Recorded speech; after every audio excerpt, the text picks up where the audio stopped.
open the house for question and answer. Okay. Thank you very much.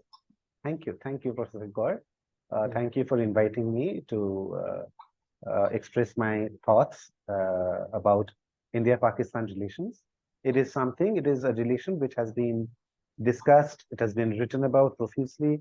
The number of academic work, books that is there in for research is plenty. But I'll try to keep it concise so that there is sufficient amount of time for question and answer. And because the scope of this discussion is very wide, for that reason, we can have sessions after sessions of India-Pakistan relations because there is so much to discuss and the ambit of discussion is quite huge. So I'll try to keep it as concise as possible so that I can discuss about things that has been important for the relations, the hurdles, uh, the areas of convergences, which is many, and the recent developments that has taken place, and the present and drawing out a future trajectory with regard to India-Pakistan relations, where it is practically leading towards. So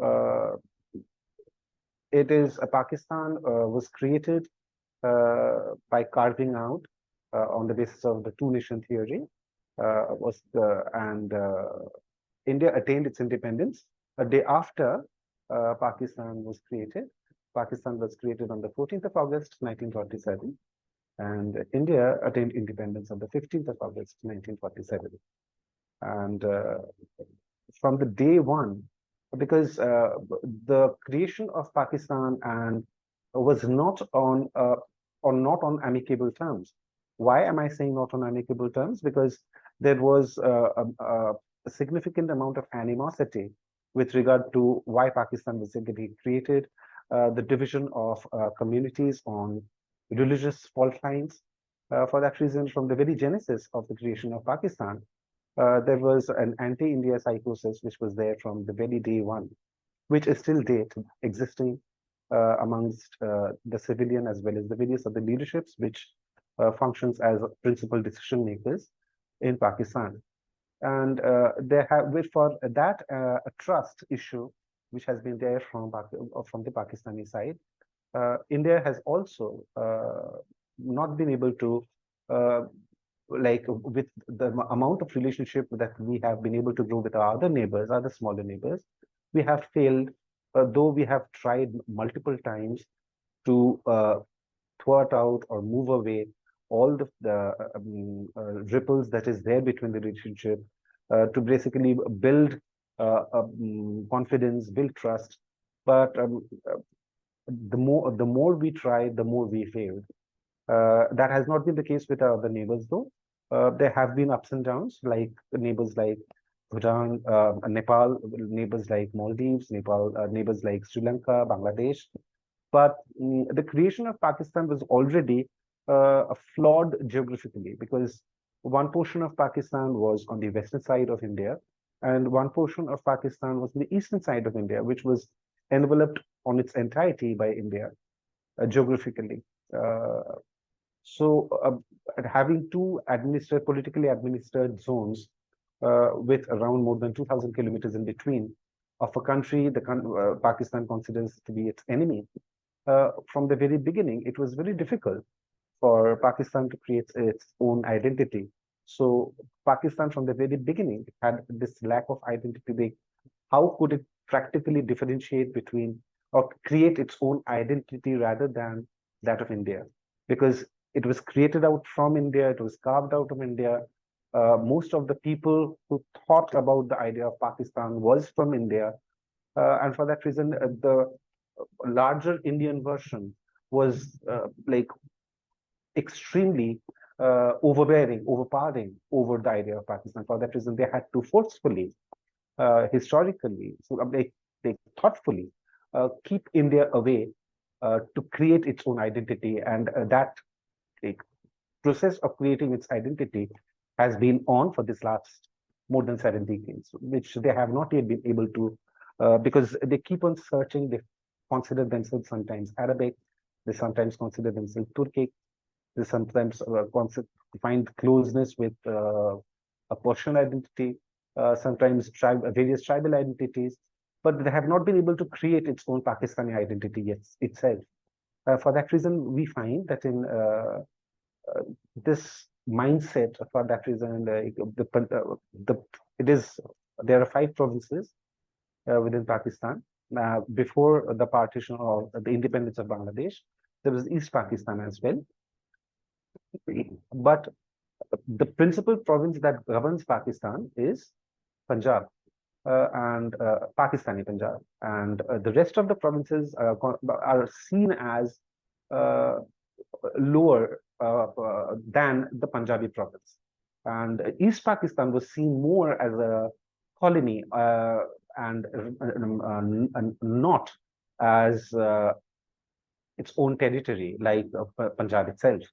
So that crisis was there, internal political rivalries and dissension, frictions was already there in Pakistan from the very day one. For India from the day it attained its independence, had to bring together all the states as becoming a federation. It had to bring together all the states together and find a grip to build a nation from the scratch, as the amount of subjugation that India had to go through from the British colonial rule. Most of the social economic structures had taken a very bad beating. So they had to concentrate more in slowly bringing it back, slowly growing the economic structures, the social structures, bringing back the cultural ethos, which can bind the diverse nation into a single country called India.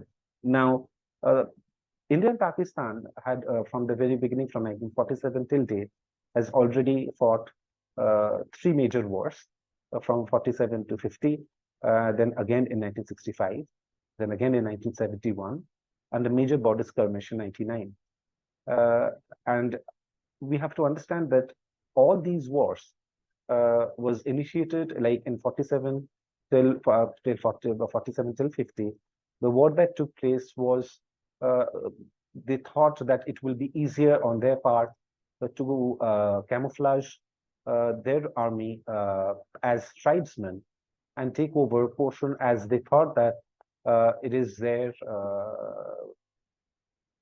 Kashmir should be part of Pakistan, they thought, and so they sent in Pakistani army disguised as herdsmen, and they started looting, killing, violating all the liberties that was there for the people who was staying in those regions, and started occupying the territory.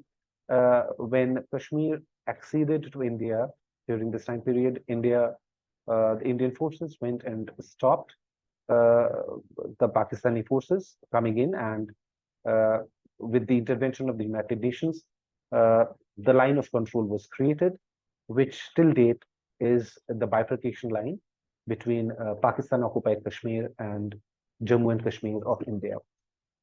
The second war that we fought was in 1965. Previously, in 1962, India again had to fight a war with China, which did not bring in very positive results for India. It was extremely demoralizing for the Indian army, and Pakistani army, which remains to be one of the principal decision makers, because amongst these 7 decades, more than 4 decades has been under military rule. So the military Pakistan army or the Pakistani military, which is also called, which is usually termed as the establishment, is the principal decision maker in Pakistan till date. So the Pakistani army in 1965 thought that under this, as the Indian army has a very low morale, for that reason it is the right opportunity to attack India, which will as it will be easier to counter Indian forces, because they were, even then they were larger in number. But they were mistaken, because in 1965 also Pakistan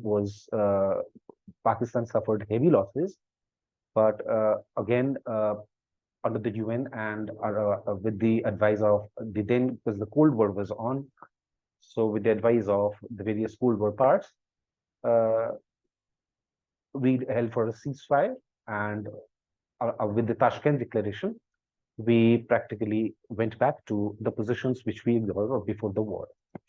In 1971, the first free and fair elections took place in Pakistan in the year 1970-71, where we found that the largest political party in East Pakistan, the Awami League, won the elections, where it was seen that the major leader in Awami League or East Pakistan will be forming the government in Pakistan.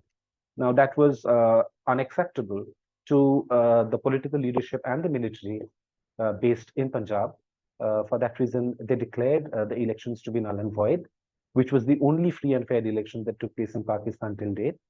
They declared the elections to be rigged, not properly conducted, and put the leader of Awami League, the largest party in Eastern Pakistan, in prison in West Pakistan, which created a major civil war in East Pakistan, and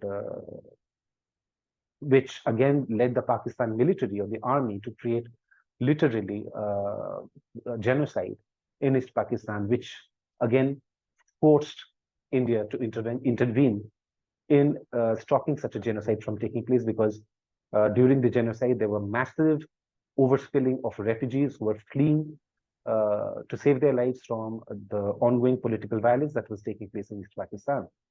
Now, with the intervention of the Indian Armed Forces, the Mukti Bahini, or the soldiers who were fighting for the independence from the rule of Pakistan, was successful in gaining independence in December 1971, and was the creation of Bangladesh.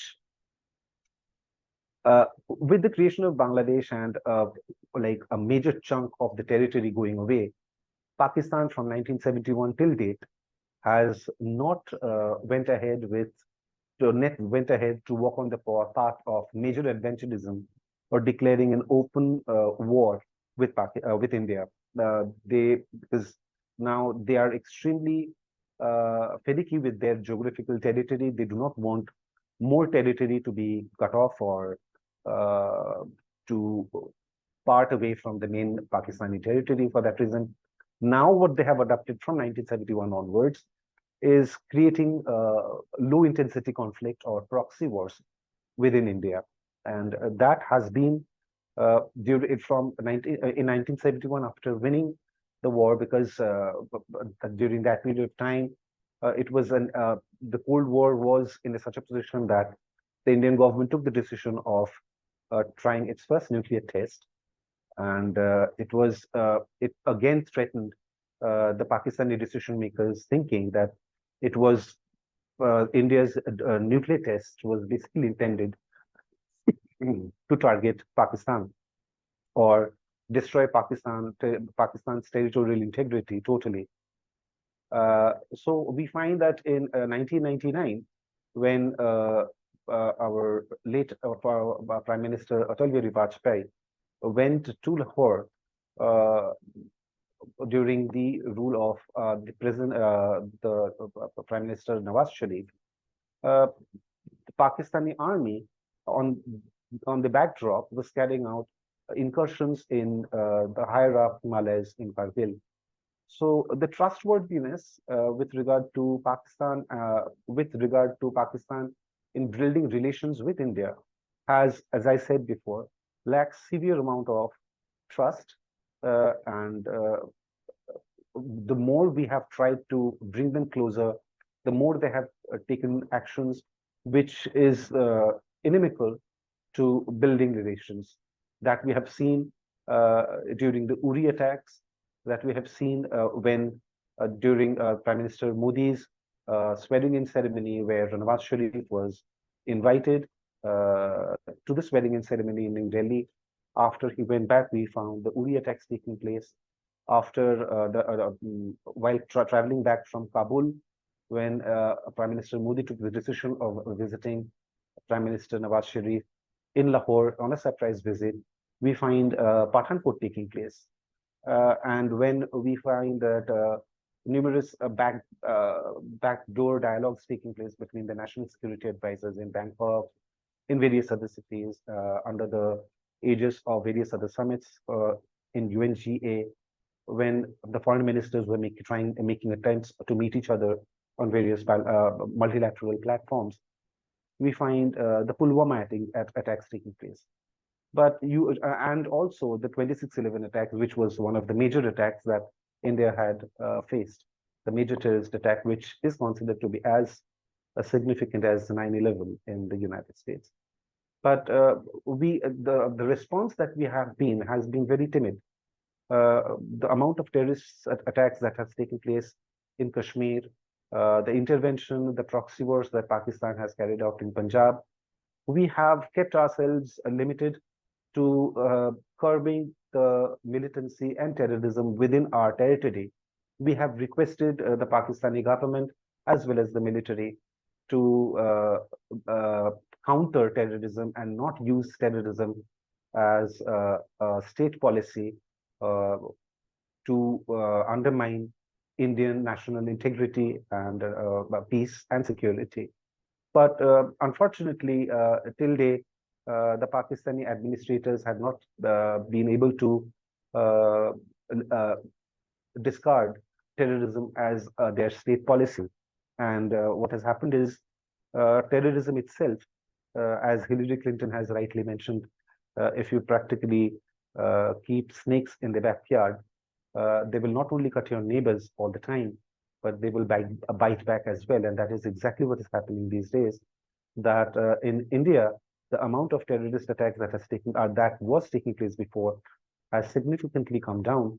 But that is exactly opposite. The terrorists that has been groomed, sponsored, and taken care by the Pakistani establishment, as well as the various other institutions within the Pakistan, is now fighting back Pakistan to build in more radicalism, to bring in more autonomy, and they do not consider Pakistan Army as a force that they find friendly with. Now, Pakistan is practically now surrounded by an eastern neighbor, which is India, which they consider to be their staunch enemy. And they have, on their western neighbor borders, they have Afghanistan and Iran, and on the east, they have China.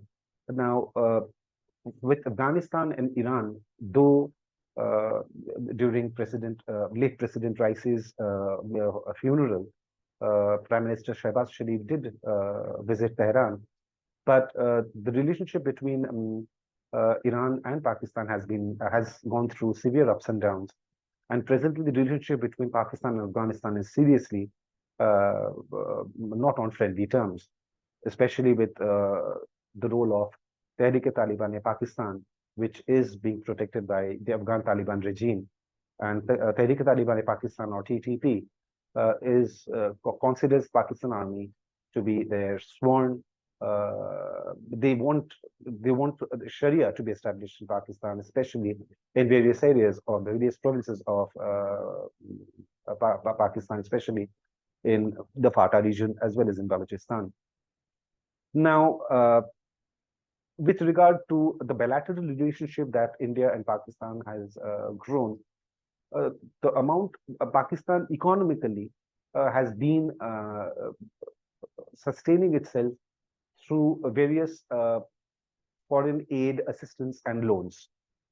Whenever there has been some, especially during the 60s at least,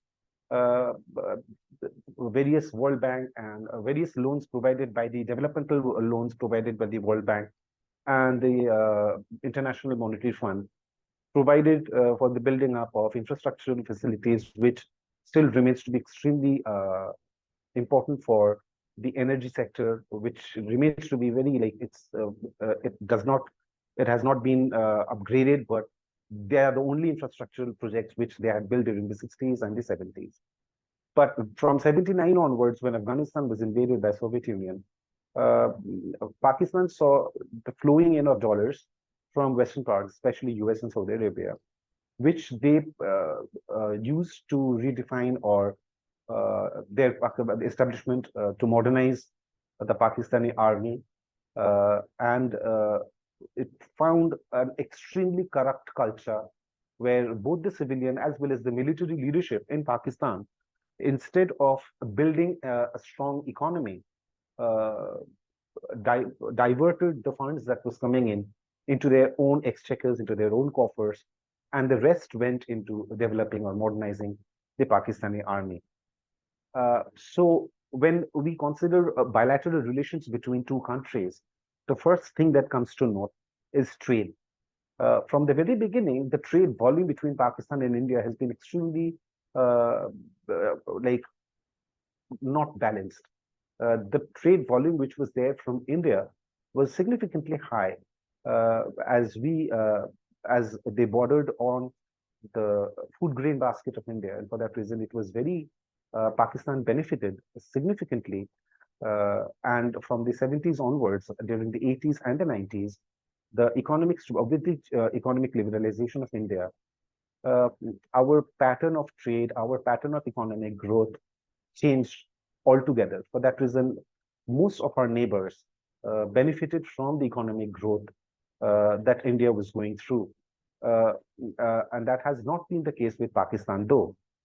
And the major problem that Pakistan had with India was on the issue of Kashmir.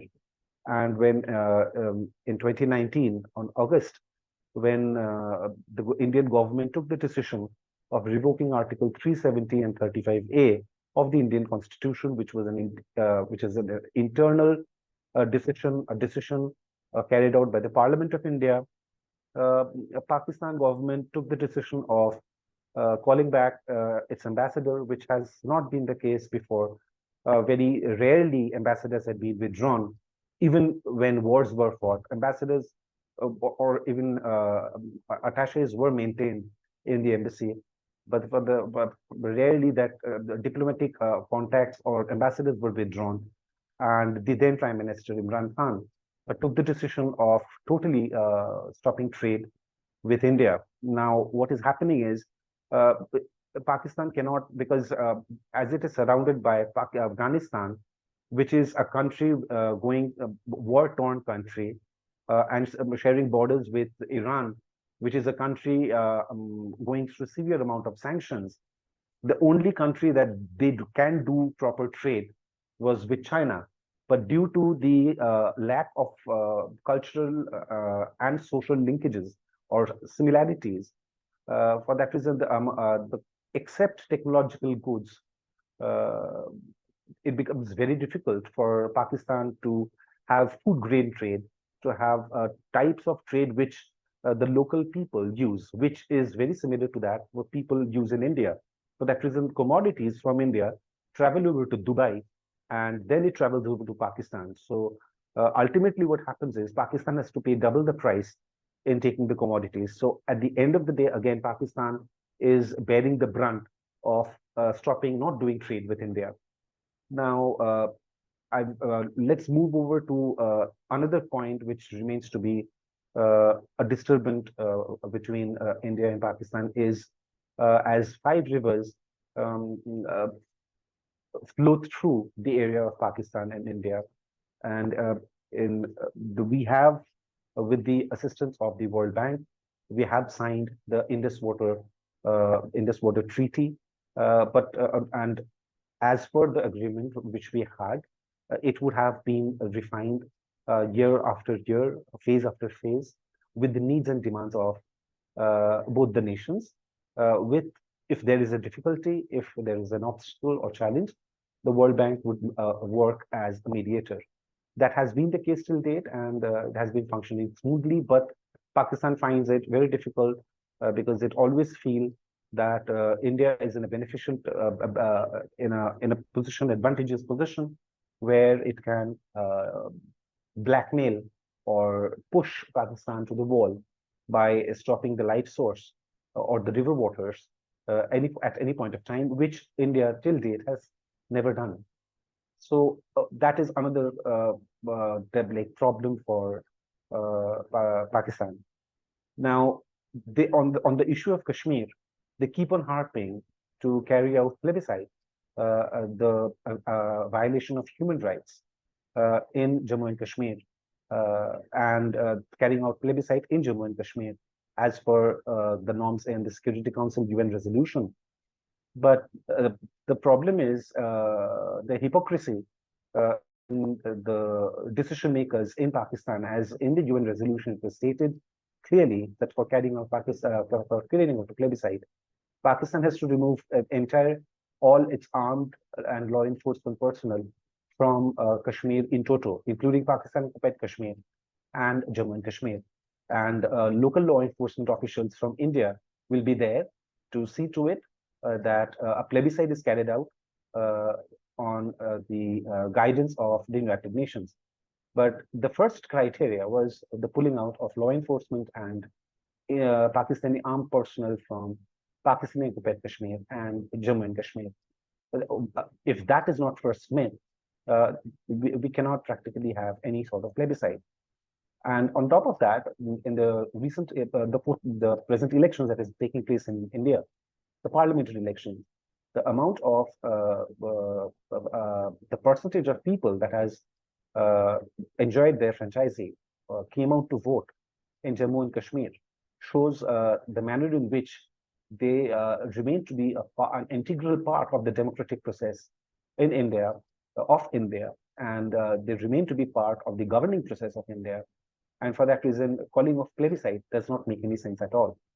Secondly, by revoking Article 370 and 35A, which provided special status to Jammu and Kashmir. Now, with the revoking of this two portions of the portions of the Constitution, Jammu and Kashmir has turned into an integral part constitutionally of India, which it was from day one when the Treaty of Accession was signed with India. Now, if we just check the status of Pakistan occupied Kashmir, even to start from from today, there are three portions which is within the Pakistan occupied Kashmir. One they call the so-called Azad Kashmir, which has a separate government, which is guided and created from Islamabad. They have their own prime minister, and which is selected from Islamabad. And then we have the two territories of Gilgit and Baltistan, again, which is governed by Islamabad. There is no autonomy of any sort, and it is international media or local law enforcement officials are rare, and most of the law enforcement is brutally and ruthlessly carried out by the Pakistani army in the last few decades, especially from 70s onwards. There has been significant attempts of changing the population demography in Pakistan occupied Kashmir. For that reason, presently, massive protests, riots, killings, deaths, loss of life, loss of property is taking place in so-called Azad Kashmir and Gilgit and Baltistan. For that reason, there is a very disturbed space because of the economic and the social woes it has to suffer under the hands of the Pakistani administrators in Islamabad. One more problem which Pakistan has, because as I said before, that Pakistan financially has to run on more on aid, loans, and assistance. It has always, for that reason, sided with the Western world, where it had been getting the funds and aid and assistance, especially from the United States, from Europe, and from international financial institutions, which is based in the West, which is IMF and the World Bank. But as it has found, as the West has slowly realized that it is a deep bog where you can keep on funding finances and aid and assistance and loan, but it does not practically go down to any structural development or democratic strengthening of Pakistan. For that reason, now they have opted from 60s, mid-60s onwards. Pakistan also developed another a very friendly relationship with China, and China has been providing loans in the form of investments, as well as various forms of very rarely they have provided any aid, because China rarely does not provide, usually does not provide any aid. So Pakistan presently is run, presently they're financially being run by funds that is being provided by countries in West Asia, and loans or investments which is being provided by China.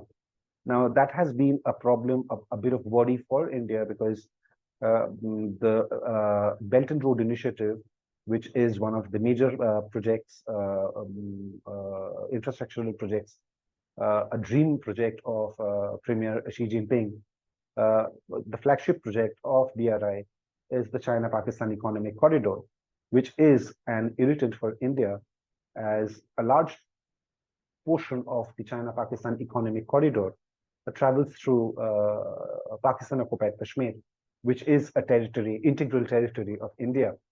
And a third country, without the consent of the two parties, cannot build infrastructural projects in disputed territory.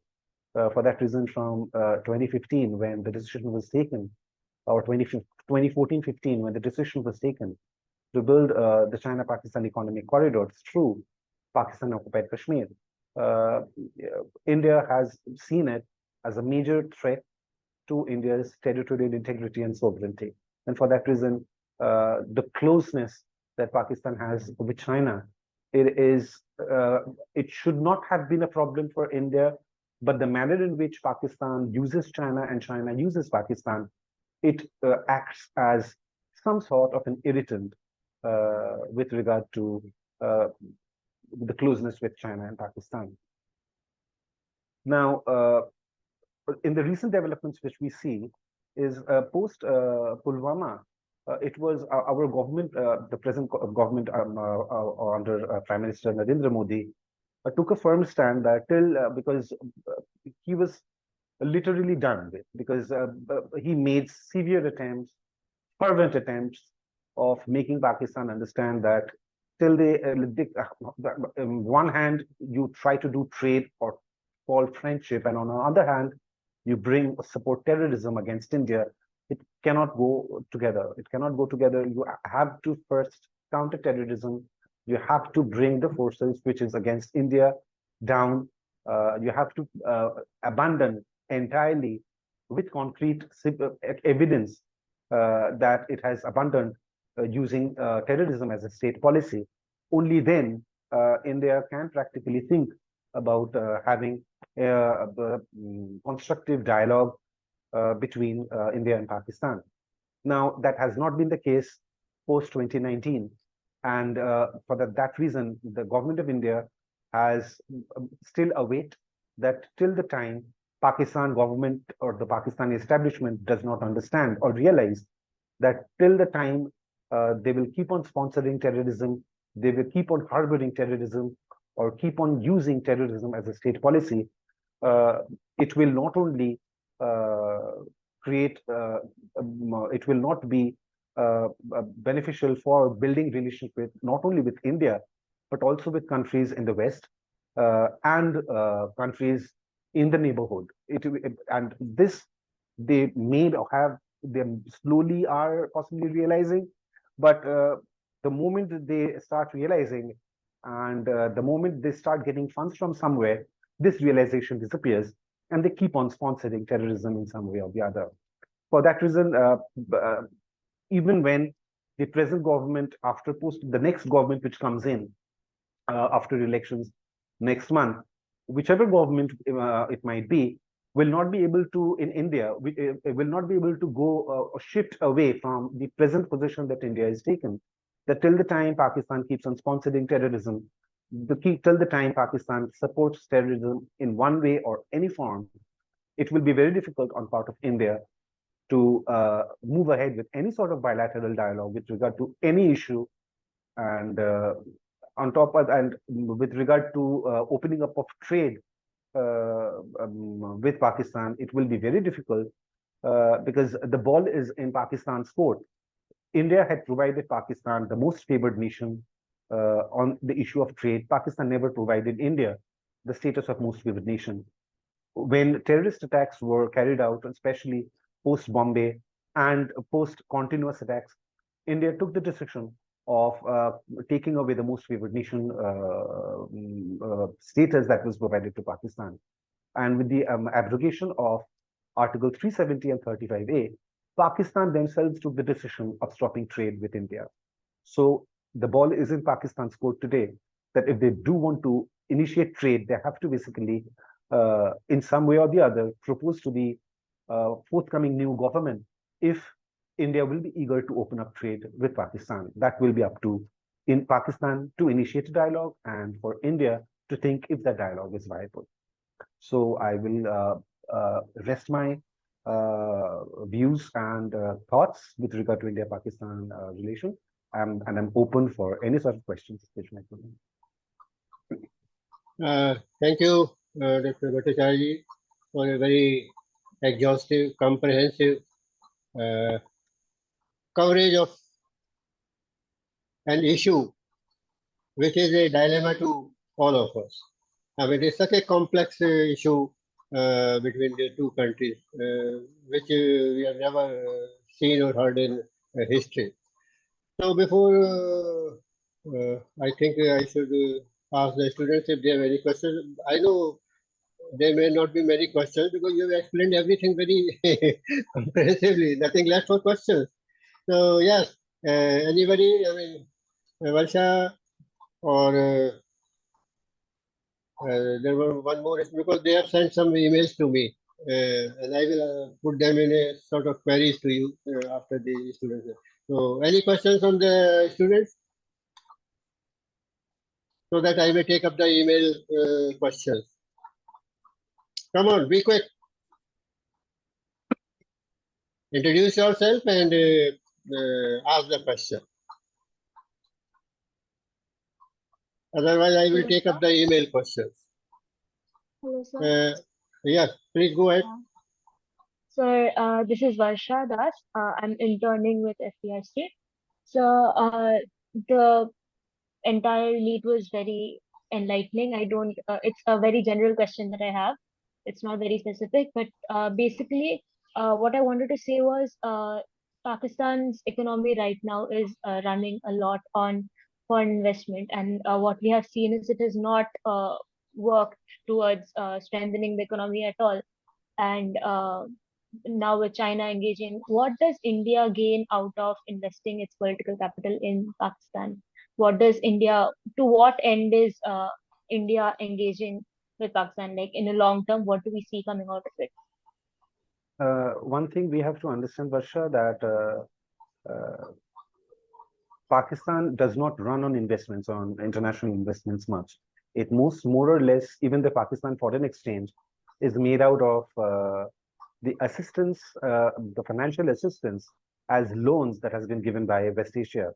And the investments that has been provided by China, again, is in the form of loans, which Pakistan has to return back, which with an undisclosed exorbitant amount of interest, which even IMF wanted to know the rate of interest that Pakistan has to give back, what amount, which is not yet disclosed to any, because it is only between Pakistan and China, because that is the sort of agreement that was carried out before providing the loan, that Pakistan will not disclose the interest rates. So Pakistani economy practically is being run on loans, which for that reason, within the forthcoming 5 years, it will have to pay back more than $100 billion to the people they have taken loans. Now, what is for India for the last, at least post Pulwama, it is 5 years, India has been able to practically not looking, though it has followed the neighborhood first policy, it has been the case. We have seen that with regard to Nepal. We have seen that with regard to Bhutan. We have seen that with regard to Bangladesh. Even when we do not have that positive relationship, we have been extremely accommodative to neighbors like Maldives, as well as with Sri Lanka.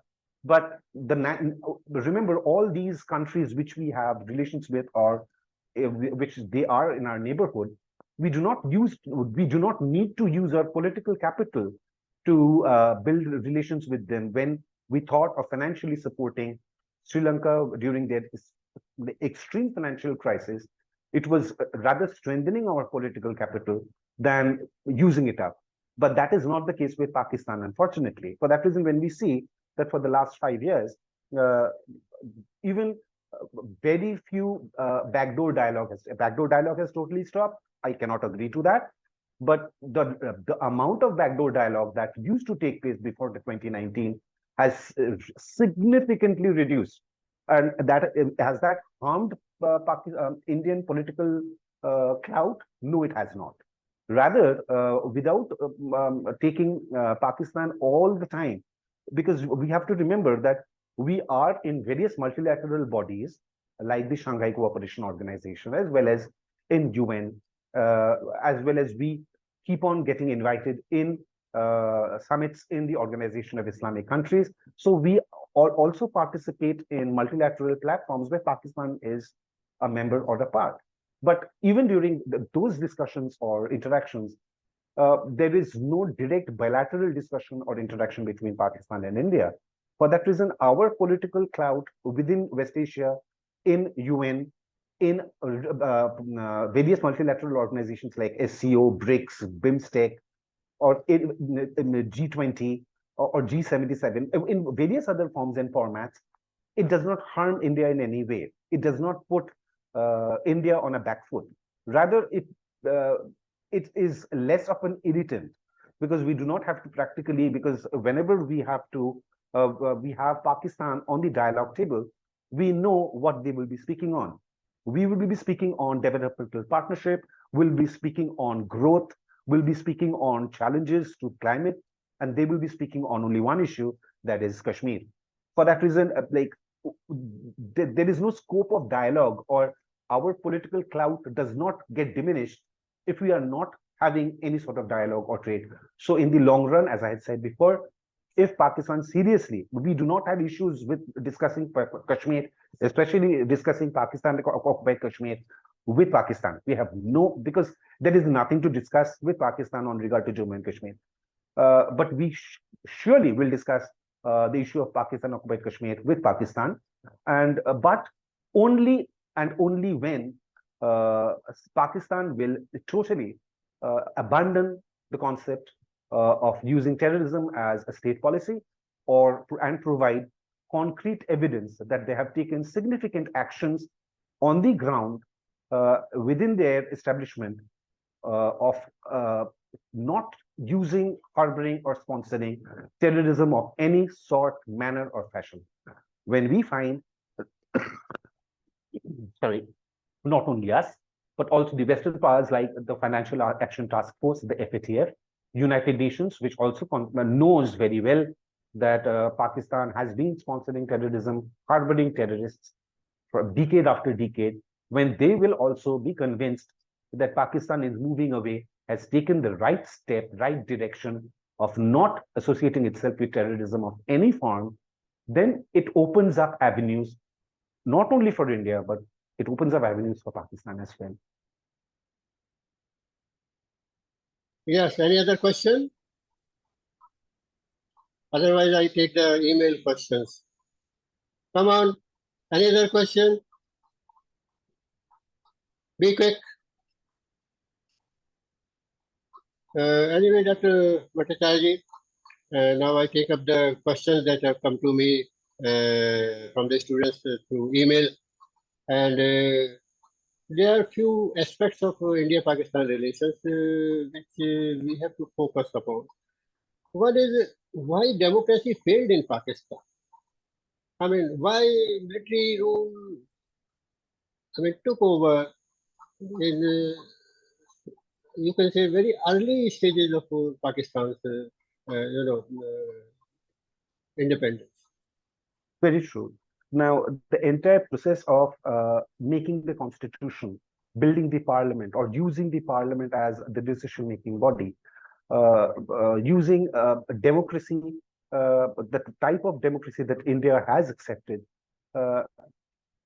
it was already there before we attained independence.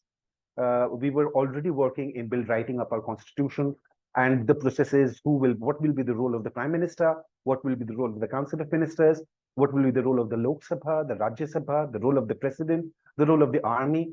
It was all clearly wrote and believed upon, because the nature of the constituent assembly took the response of everyone. For that reason, the democratic roots was already ingrained during the national movement and during the process of constitution building, during the constituent assembly. People understood the responsibility which we will have on our shoulders when we attain our independence. And that was exactly absent when Pakistan was carved out of India, because they did not have the democratic structure. It was an entirely feudal setup. The capital was not in Islamabad. The capital was selected to be Karachi. Karachi was a multilingual, multi-religious, multi-ethnic city. It was like more like a Western city, where there was as many Hindus, as many Muslims, as many Gujaratis, as many Parsis who used to live together. And that was extremely not to the liking of those who wanted to create Pakistan on an Islamic identity. And the more we think about an Islamic identity, the identity of Islam does not promote the identity of the Islam which is practiced by Pakistan, does not promote strong democratic roots, because the strong Islamic laws, the role of the religious scholars, the role of the religious leaders who are not elected bodies, are sometimes more powerful than the elected officials in the National Assembly or the Parliament. For that reason, we have seen many a times that the decisions by these religious clerics, many a times have seen that the National Assembly has to bow down in front of them. For that reason, and then for a very long time, the army establishment was under the British. Even after attaining independence, the Pakistani army was under the British. The most of the head of the Pakistani army was under the British. So the civilian setup was under the feudal mindset, but the only two systems which was having some sort of a structure, which had a binding process within Pakistan, was the army establishment and the bureaucracy. So these two establishments, or these two institutions, or the structures from 1947 till 2024 remain intact. But to keep their power intact, to keep a grip on the society, they have seen to it, like forcefully, so that the democratic process has not been able to grow. If these two, as we have seen from day one of India attaining independence, the role of the Indian army, the role of the Indian bureaucracy has been pushed aside, because the main decision makers was the Parliament of India. And that has never been the case of Pakistan, because from day one, it was the Pakistani army and well as the Pakistani bureaucracy which always used to call the shots. For that reason, we have found that the number of assassinations that has taken place for elected leadership, the amount of removals that has taken place of elected leadership, the amount of dismissals of elected governments, it sometimes becomes very difficult to remember how many of them was pushed away from government. For that reason, democracy was not able to find any nuance or semblance in Pakistan, which is the case even till date, where it's a hybrid regime, where decisions are not taken in the parliament. No processes or policies or bills are passed in the parliament. It is mostly in the form of ordinances, where closed door decisions are taken, where the army generals are present, and some civilian leadership with the tacit consent or the overt consent of the Pakistani army takes decisions. Thank you, Dr. Bhattacharjee. This leads to another question, and that is a new category of leadership is emerging in Pakistan, that is religious leadership. How and what role it plays, in Pakistan? Has it been helpful in the growth of Pakistan, or it has been taking things down? It is something which it is scary, because Pakistan is a nuclear weapon state. We always have to keep that in mind. And the Pakistani army is already from the times of Ziaul Haq, or even before the times of Ziaul Haq, Pakistani army is already very radicalized army. Like amongst the most of the South Asian nations, the Pakistani army is extremely religiously radicalized. The Pakistan People's Party had a socialist bent of mind, and the Pakistan Muslim League Nawaz more had a right wing, of the like centrist, right centrist kind of pattern. But with the advent of Tehreek-e-Labbaik Pakistan, the TLP, and with the forceful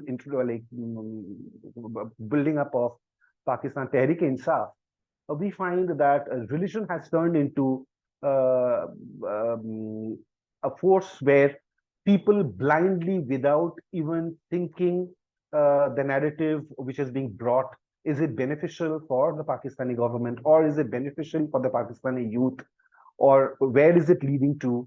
The nation is getting more radicalized, and the more radicalized it becomes, because we have seen even nations like who have Makkah and Medina, Saudi Arabia, countries like UAE, countries like Jordan, they are moving away from being radical. You cannot practically carry out namaz in the open in Dubai. It becomes very difficult because it is not allowed.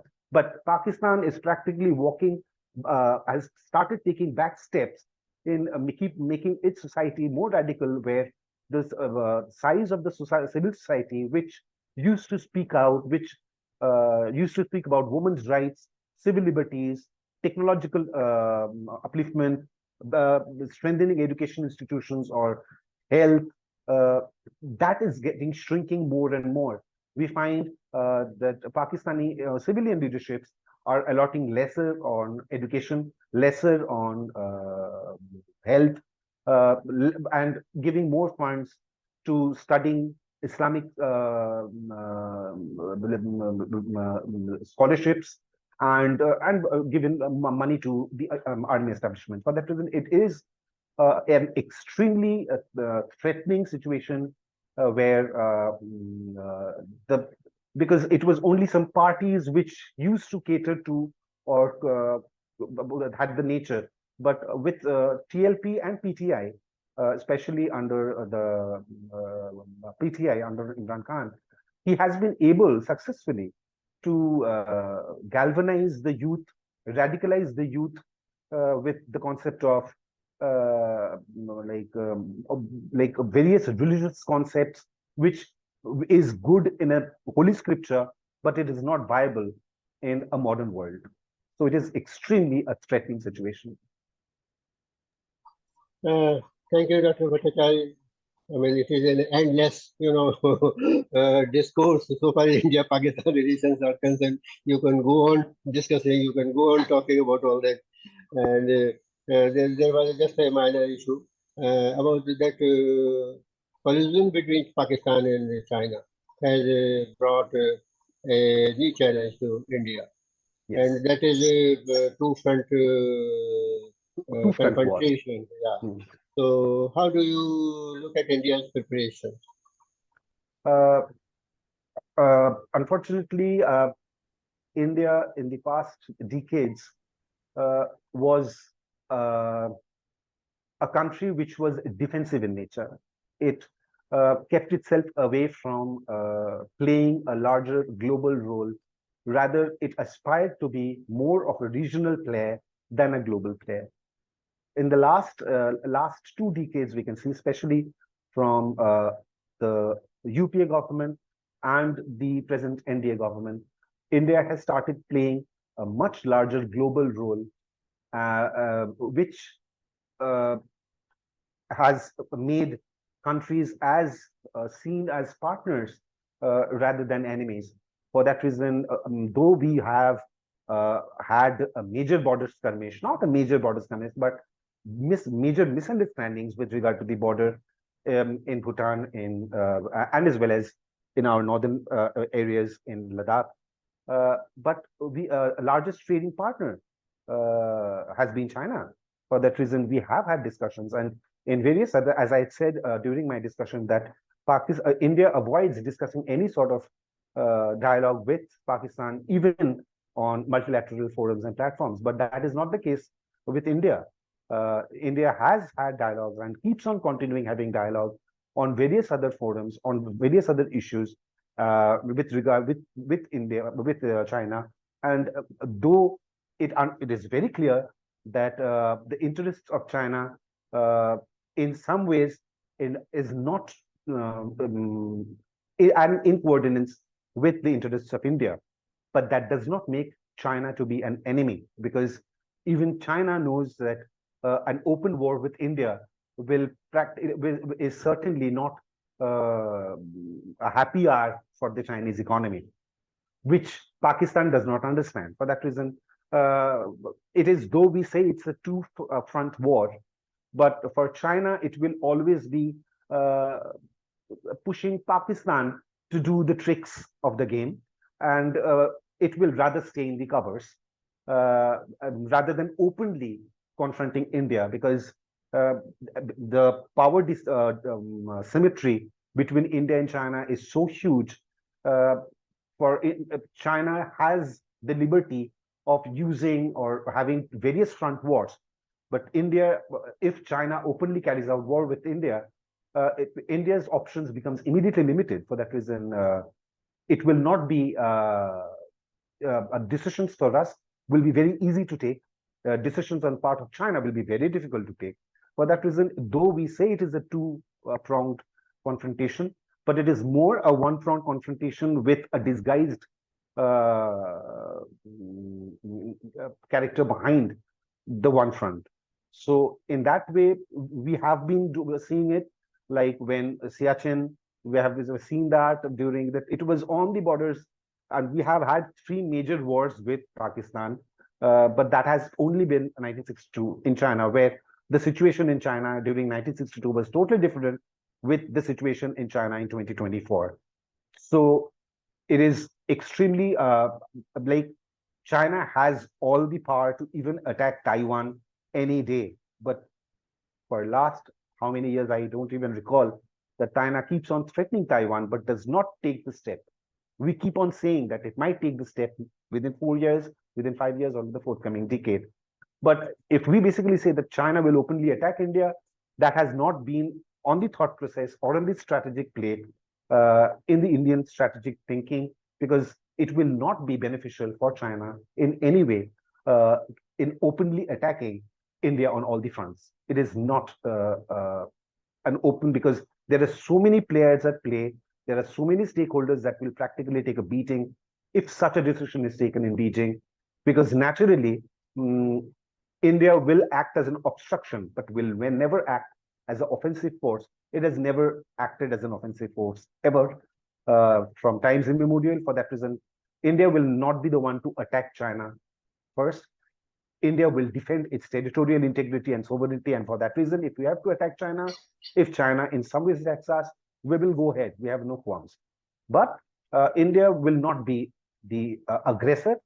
So it is to see if China takes the decision of opening up the role of an aggressor, which I feel is highly not possible with regard to the present geopolitical status of the globe. So thank you, Dr. Bhattacharjee, for such an elaborate description of these few issues that confront India-Pakistan relations. And we have detained you for a very long time. And really, I am thankful to you for such a insightful expression of views on a subject which is really very, very complicated. I mean, it's not easy to discern, India-Pakistan relations or to come to a final conclusion because it has been floating all the time. So once again, I thank you on behalf of FPS and Foreign Policy Research Center, and hope to see you someday in Sapru House. And Sure. Thank you very much. Thank you very much. And with your permission, I would like to close the session. Sure. Good night. Have a great day. Good night. Good night.